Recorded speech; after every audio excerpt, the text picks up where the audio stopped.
Hey everybody, welcome to the channel, or welcome back to the channel. If you're new here, please don't forget to hit that subscribe button so you can catch more videos like this as I do post them. Also, please do check out the description section below, where I often put more information about whatever it is I'm talking about in the video. And if I had to change your mind, change your heart, or whatever, it'll be down there. And also potentially if I forgot to mention something. There should also be links down there as well, so check it out. And if you have any questions or comments, if you own this unit or another streamer that you like, please do post it in the comment section below. I would love to hear about it. Let's get started. So first off, I'm sitting on this squeaky chair. So if you hear squeaking, it's the chair. And I got it like really low to the floor so I can show you this and kind of have everything all in that field of view. This is the Marantz NA6006, and I hope that I got the number right. I believe it is NA6006. This is a media player, it's a network streamer, it's one of those things that you could use to connect your USB drive or your hard drive or play Spotify or Amazon Music or some of the other streaming services that is available on HEOS.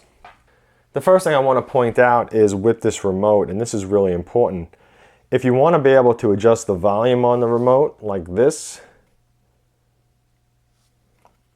you have to hold down button number 1 and enter. So button number 1 and enter for about 5 seconds. And when you do that, it's going to allow the remote to function with using the volume up and down, because if not, when you first get this unit, you'll be pressing these volume buttons and it just won't work. And then it also says in the instruction manual that anytime that you take out the batteries or the batteries die, you have to do that again. So just keep that in mind. Pretty important. But maybe not so important if you're not using the preamp outputs, and I'm going to get to that in just a little bit. So as of right now, I have on Spotify, let me just check my Spotify. Where is it? Here it is. Flip, flip, flip. Okay, so right now on Spotify, I have the Best of Fuel streaming, and it's from the band Fuel, and it's a best of album.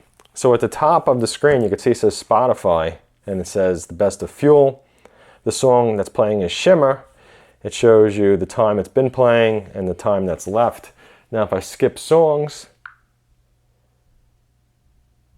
you can see it just changed songs, and you know it's playing. You could also change songs over here and play and pause and whatever. I'm going to try not to touch it. It looks like I touched it with my finger briefly. This unit is a fingerprint magnet. If I was to go like this, it's going to show. So I'm going to try to be careful. Anyway, in the front it does have some controls, so you can go through the menu. This is the back button. This is a input button. And here's a USB for a USB drive, a thumb drive, whatever. And over here is your headphone jack, and this little turning knob thing is for the volume control only for the headphones, which I thought was kind of disappointing because you can use this as a preamp out, and you can control the volume on the remote, but there's no way to control it like on this. So I was kind of disappointed. I thought that they should have somehow made it so this volume knob can, function for both. I mean, even though it's kind of small, but you never know if you need it. If I'm missing a feature, if somebody knows, something else that I don't, maybe there's another way to control the volume on this front panel. Let me know. Remote control is kind of nice. It's kind of well spaced out. I really only use it for the basics. You can see here's the dimmer. So you could take this display and totally dim it, and that's the brightest setting. The brightest the brightest, the brightest setting, is actually pretty dim. So, I mean, it is what it is. I think that they should have made it a little bit brighter, because when you come down to the medium setting, it's kind of dim, and that's really dim, and that's just off. So, that's as bright as it gets, but it is what it is. That's what they Marantz decided to provide with the brightness. This over here is the power button, just in case if I forgot to mention, and it's right there. I'm going to go over the menu options a little bit. So you go over here, here's setup, and I'm going to use the remote for this. It's a lot easier for me. So here's general. This is where you could change the language.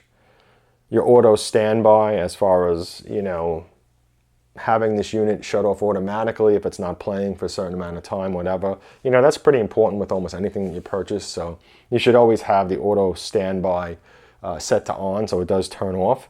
You know, just in case if you forget it's playing, or, you know, it's playing music, it stops playing, you know, you don't want to leave it on for like, you know, days because, you know, you just forgot it stopped playing. So it'll turn itself off. Usage data. Here's your firmware update. You come over here, you go check for update, and it does a check, and right now there's no update required. So where is back is over here. So auto update, allow update, upgrade notification. This unit can like send little notifications on the screen or something like that. So, and this is add new feature.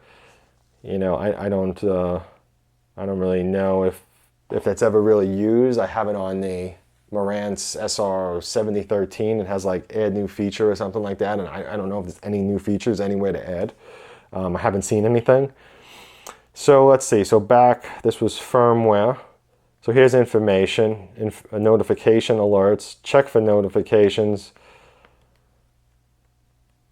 And this is to reset the unit. Don't want to do that. Languages were back here, auto standby. So that was general. So here's your network, and this is just to set up your Wi-Fi, stuff like that. HEOS account, oh boy, this was painstaking to log into the HEOS account with this. And apparently, I think it's only supposed to function where it'll save things that you played or something like that. And it is so hard to log in, it's ridiculous. Make sure that if you have a HEOS account, make sure it's the most simple, shortest login, because the way they have it set up to enter in the numbers, the capital numbers, the capital letters, the lowercase letters, the numbers, the symbols, it's just, I mean, I think it took me like 2 hours just to actually get the login. It's so frustrating. Never want to do that again for the rest of my life. Quick setup, not going to go into that. So here's audio, okay? So here's filter. So filter 1 and filter 2. What they said with filter 2 in the manual is it's supposed to sound more analog-like. So I put it to filter 2. To be honest, I don't think I noticed any difference between filter 1 and filter 2. But most people seem to, you know, praise analog sound more. You know, I don't know with a lot of things if I'm really hearing a big difference, okay? So I put it to filter 2, filter 1, whatever. Anyway, that's my filter story. Lock range, I forget what that is. Oh, narrow, medium, and wide. Apparently narrow provides the best sound quality, but they said, I believe in the manual, something like it can cause some type of an error or something like that. So check it out. Depending on how the sound changes or something from song to song, I totally forgot. But anyway, yeah, narrow is what I've had it set to, and I haven't had any issues. Variable out. So this is on the back, and I'm going to show you the back panel. But right now I have it set to off. You can also set it to on. I have it set to off. Marantz says in the manual that, you know, turning it off is going to help to, you know, improve sound quality a bit.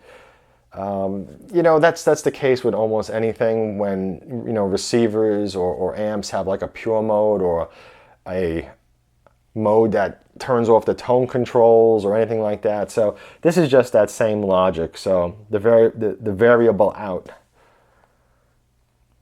Volume limit. Over here, you could set it so that it doesn't go over a certain volume. So it goes up to, I believe, 100, so 95. I had it set to 80. I figured just in case if something crazy happened, I wasn't paying attention or whatever.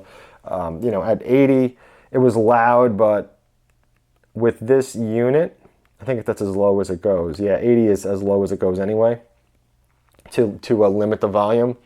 With this unit, I found that like I was playing music with the volume set to 60 when I had it hooked up right to an amplifier using the variable outputs. Remember, you can't hook up fixed outputs to an amp, because if you do that, it's going to be like if you turned on your receiver or your amp with the volume knob turned all the way up. So never, ever, ever, ever hook up a fixed output. Boy, I'm really speaking terribly today. Fumbling over so many words. Okay, so volume limit, that's that. So this is for the headphones. I have it turned off. That's for the headphone jack. Again, you know, when you turn these things off, supposedly it helps to improve the sound quality. I don't know if it does. The headphone amplifier gain. And we're back to the filter. So network, general, HEOS account, quick setup, audio, general, and that's really it. You know, that's the options. This unit does have like internet radio or local radio stations as well. So, you know, it kind of functions with all the features that you get included into, you know, a halfway decent home theater receiver. Now for the back. I'm not gonna hand print this. So we're getting on the gloves. The gloves are always good to have. If you have home theater equipment, it's great to have a pair of these gloves with rubber bottoms, because you could just, you know, grab things so much easier and you don't have to worry about slipping. I actually think I'm just going to turn this off and unplug it. Where is it? It's back here somewhere. Where are you? Here you are. But yeah, it's great to have a pair of gloves. You can grab things so much easier. You don't have to worry about handprints on your equipment, especially anything that's a gloss. With this particular unit, if you have children and you know they're going to be touching it, just be prepared because this thing loves handprints. In the back is two antennas. These are both Bluetooth and Wi-Fi. Over here is the fixed audio output that I was talking about. You know, never connect this directly to an amplifier. You can connect this to your home theater receiver. For example, like if you want to connect this to the media player input or the CD player input or the VCR input or the DVD input, whatever it might have, VCR, long time ago, you can connect it to that. So this is just like, you know, the same thing with any like CD player or DVD player, whatever, that has RCA outs. It has a right and a left. And again, you could connect that to a input on a receiver or a integrated amp. Integrated amp, which is a preamp and an amplifier in one. So that's different. Check out the separate video that I have for amplifier explanations, so you'll have a better understanding of this if you're new to it. Now over here is the variable output. So again, check out that video that I have where I explain the amplifiers. So this is the right and this is the left. So the variable output, the one that you would use the volume control on your remote, and this is the one that you can connect to a standalone amplifier. You wouldn't connect this to like your CD input or your DVD input on your home theater receiver. You would use the fixed. But what's nice about this here is that, you know, let's just say if you wanted to connect this to an amplifier, because there's a certain pair of speakers or whatever that you like. So you connect this to that amplifier and now you can control the volume, okay? You could also connect the fixed to like a home theater receiver or something else and also use that as well. So with this unit, if you wanted to, you know, enjoy more speakers than you normally would be able to, you can, because again, this can go to a standalone amplifier, and this could go to like a home theater receiver or a integrated amp with CD inputs or whatever. Over here you got your network jack, so that's to hardwire it. Now here you have your digital optical audio output, okay? And here you have your digital audio input. So the output, this is like what you would connect to a integrated amp, a stereo receiver, a home theater receiver, whatever. You would go from the output to that. You know, with that said, you could also have this hooked up and have this hooked up to separate equipment. I had them hooked up to quite a few different receivers and amplifiers and stuff when I was testing it out, and it was kind of nice and flexible anyway. And this is for the remote control. Like if you have another Marantz and you want to connect it to it, it comes with like an RCA cable, so you can connect that. Now over here, because I realized I passed this up, this is your optical input. So let's just say if you want to use this unit totally as a preamp, okay, and you want to hook this right to a standalone amplifier, and let's say you have a CD player, you could connect the CD player, the output, the optical output, to this. You go right in there, right to the input, come over here to your remote, and pick the option that is going to be the digital input. Of course, it's actually on the front, and I didn't show it because I didn't think of it, but it has that. So you could use this as a preamp. So really, again, if you have an amplifier and you don't want to purchase a home theater receiver, you don't want to purchase an integrated amp, anything like that, you can go right from this, right to the amp, and it would be, really pure because you're not running it through another receiver or, integrated amp or anything. You're going right from this, right to the amp, and, you could enjoy it. So you could hook up a CD player to it as well. Kind of nice. And now I'm going to just go over some notes that I had. Okay, so let's talk about the sound quality. This unit, when I connected this right to the Emotiva amp, using the preamp variable outputs, okay, not the fixed, the preamp variable, I like the sound. It had a nice, warm, Marantz type of sound, I guess you could say. It sounded good like that. I also connected this to the Onkyo RZ840 receiver. I connected it using the fixed output, the left and right, not the variable, the fixed, and I put the fixed into the CD input on the Onkyo because the Onkyo had that free. I also tried the optical digital output into the Onkyo as well, just to see how it sounded, to see if there's really any sound quality difference that I could notice between, the fixed RCA analog out and the digital, and it's close. I didn't think that, I wasn't like, oh, the optical sounds so much better, or the RCA out, the analog out sounds so much better. It's pretty minimal, I think, the sound difference. But the sound quality difference between this and the streamer that's built into the Onkyo, that's a bit of a different story. The Onkyos, when it's streaming, I guess it really sounds like the Onkyo. The Onkyo has a different sound than Marantz, it just does. So with that said, I would not purchase something like this to connect it to a receiver that already has streaming. So if you like Spotify, right, and your receiver already has Spotify and you could stream right to it, I really don't see any purpose for this. Yeah, the sound is going to be a little bit different, a little bit. For example, when I hooked this up to the Onkyo, it sounded different than it was hooked up to the Emotiva amp. With the Onkyo, it sounded like somewhere in between what the Emotiva sounds like and what the Onkyo sounds like with the Onkyo's streamer playing. So it was a little bit converted. The Onkyo took the sound and kind of changed it a bit. So, with that said, if you have a receiver that already has its own built-in streaming, I don't think that adding one of these is,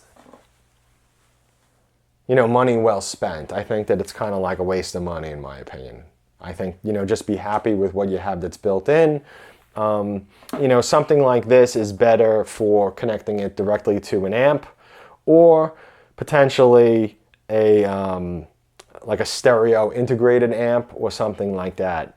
That I think, or maybe if you were connecting it to maybe a preamp and then that preamp is going to an amp, something like that. But if you already have built-in streaming, I just don't think that spending the money on something like this is, you know, it's going to make a big difference. I really don't think you're going to be like, wow, this sounds so much better.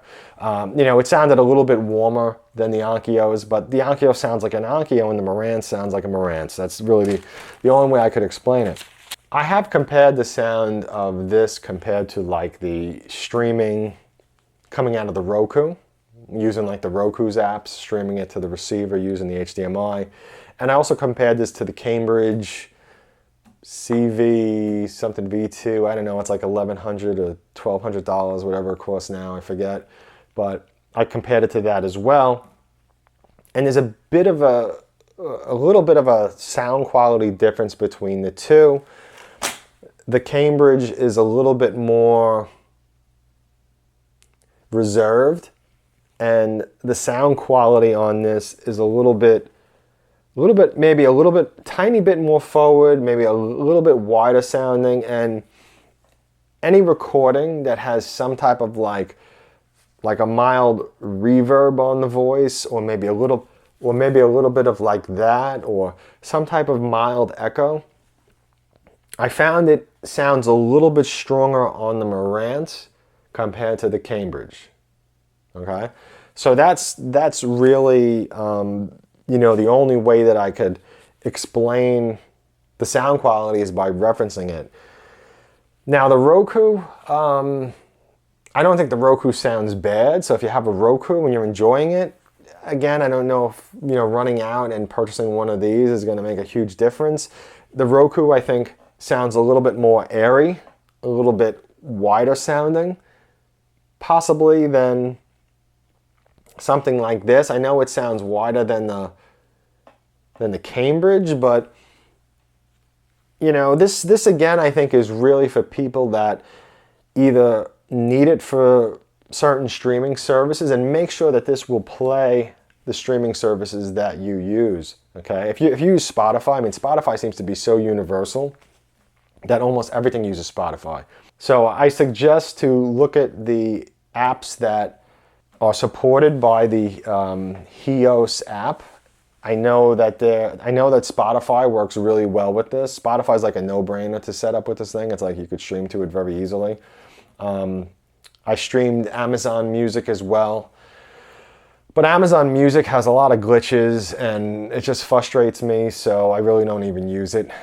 So just make sure, again, that you do some research and find out which music apps or music services this thing currently supports, you know, at the time when you're ready to purchase something, because you don't want to purchase this and find out that, you know, the services that you enjoy, that your music collection is loaded up with, you know, it doesn't work. So, well, that's about it for this video. I talked enough. I hope that you found it somewhat helpful.